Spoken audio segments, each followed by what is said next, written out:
أهلا بكم. هل من الممكن إنه سعر الدولار في خلال العام الجديد 2025 يصل إلى 65 جنيه؟ البعض هيتساءل ويقول ليه بتقول 65 جنيه في حين إن أنت قبل كده قلت ممكن يصل إلى 70 ومرة 55 ومرة 53 وكل يوم برقم شكل. هوضح لحضرتك ليه بنقول 65 هذه المرة، وطبعا كل الكلام اللي بنقوله في هذه الحلقات بيأتي في إطار التوقعات اللي ممكن تصيب وممكن تخيب.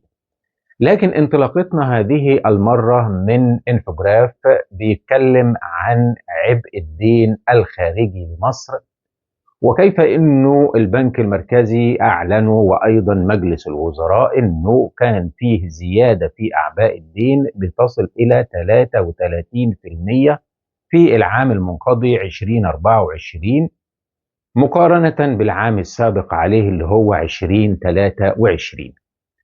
الرقم طبعا 33% دي النسبه، لكن الرقم تجاوز ال 38 مليار دولار، وال 38 مليار دولار دي هي عبارة عن أقساط وفوائد ديون. وطبعا زي ما الدكتور مصطفى مدبولي قال في أحد التصريحات بتاعته في مؤتمر صحفي إنه مصر سددت كل هذه الالتزامات. طيب البعض هيقول لي إيه علاقة ده بال 65 جنيه اللي اتكلمت عليها في الأول؟ هقول لحضرتك صبرا وهوضح لحضرتك كل شيء.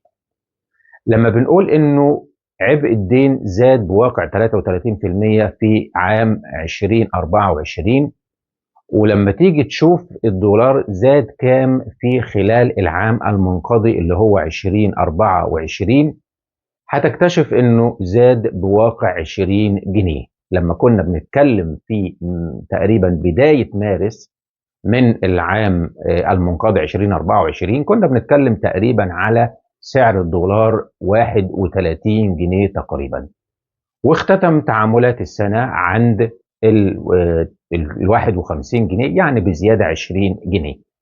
طيب معنى كده انه لو نفس الزيادة دي هيسير عليها سعر الدولار في العام الجديد 2025، يبقى احنا هنتكلم على بدل ما هو 51 هل هتاخد 20 او متوسط 20، يعني هتصل الى ال 70. طب ما ليه احنا بنقول 65 مش 70؟ لانه لو حضرتك ايضا تابعت التصريحات اللي ادلى بيها الدكتور مصطفى مدبولي وايضا الحلقات التحليليه اللي بنتكلم فيها بشكل مستمر، هتكتشف ان احنا قلنا نقلا على لسان الدكتور مصطفى مدبولي والمتحدث باسم مجلس الوزراء انه الاعباء الملقاه على الاقتصاد المصري في 2025 مش بنفس القيمه اللي كانت ملقاه عليه في 2024.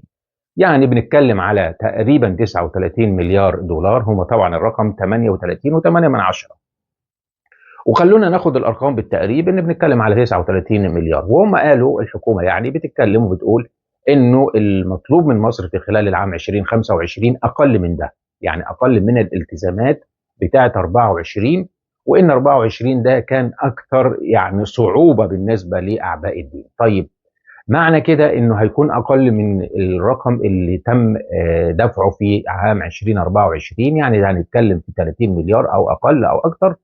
فمعنى كده انه الزياده المتوقعه في سعر الدولار في 2025 مش هتكون بواقع ال 20، ولكن من الممكن ان هي ترتفع الى 15 جنيه وفقا للاعباء الملقاه على كاهل الاقتصاد القومي.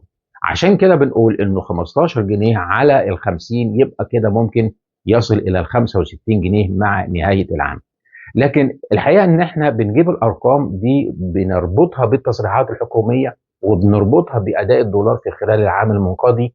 ولكن في نقطه مهمه هنا ايضا لا يجب اغفالها، وهي فكره تنميه الموارد بتاعه الدوله من الدولار. الدولار زاد 20 جنيه في 2024 لانه كان في مباحثات مع صندوق النقد الدولي في حديث عن انه ترتفع قيمه القروض من ال 3 مليار اللي بدات في 2023 الى 8 مليار في 2024، وده طبعا بنقصد به القيمه بتاعه قرض صندوق النقد الدولي لمصر. فكان في أعباء ملقاة على الاقتصاد، في ضغوط ملقاة على الجنيه المصري، وعشان كده بدأ ينخفض في مواجهة الدولار. طيب، هل الأعباء دي ما زالت موجودة في 2025؟ هي ممتدة في 2025؟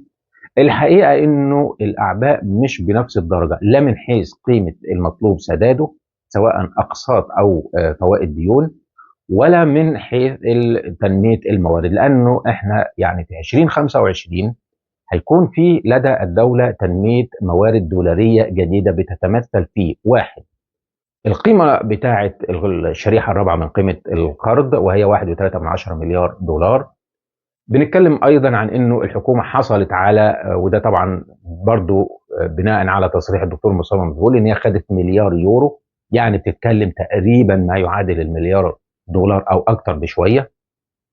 في كمان يعني ضمن المساعده بتاعت الاتحاد الاوروبي، طبعا اللي هم المليار يورو دول جايين من الاتحاد الاوروبي، وفيه يعني رقم تاني هيجي، لكن هو طبعا متوزع لحد عام 2027.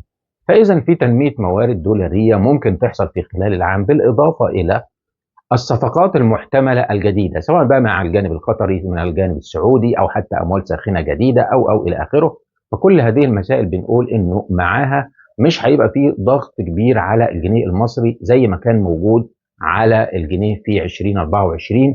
وعشان كده بنقول انه الزياده في سعر الدولار مش هتكون بنفس القيمه اللي حصل وحققها في 2024. لكن دي الرؤية التحليلية لما يمكن أن يكون عليه سعر الدولار، لكن الأرقام التانية اللي هي الأرقام التحليلية اللي ماشية بناء على المعطيات الاقتصادية الحالية، وبناء على توقعات مؤسسات دولية، وبناء أيضا على توقعاتنا، بنقول إنه لا، الدولار ماشي نحو 54 جنيه في العام الجديد 2025. ففكرة ال 65 دي فكرة مستبعدة، لكن بنقول احنا دايما بنحاول نحلل الارقام ونحلل التصريحات بتاعت الحكومه، وايضا ننظر الى الاوضاع الاقتصاديه ومتطلبات صندوق النقد الدولي، وكل هذه المسائل من خلالها بنوصل الى رؤيه تحليليه لما يمكن ان يكون عليه الدولار. اذا هناك توقعات في 2025 بانه الدولار ممكن يحصل فيه نوع من الزياده، لكن توقعاتنا بتقول انه مش هيبقى بنفس القيمه اللي زاد فيها الدولار في 2024 هيزيد بيها في 2025. يعني مش هنتكلم ابدا عن زياده تصل الى لا 15 جنيه عشان يوصل ل 65، ولا 20 جنيه عشان يوصل ل 70. طب ايه هو الرقم المتوقع لسعر الدولار في 2025؟ الحقيقه ان هو بيسير في الاطار اللي كلمنا حضراتكم عنه في الحلقات التحليليه السابقه، وهي انه بيسير في مستوى ال 53 جنيه او ال 54 جنيه. دي رؤيتنا التحليليه لما يمكن ان يكون عليه وضع الدولار وتوقعات سعره في العام الجديد 2025. بنشكر حضراتكم على حسن المتابعة، وفي انتظار آرائكم وتعليقاتكم ووجهات نظركم، والسلام عليكم ورحمة الله وبركاته.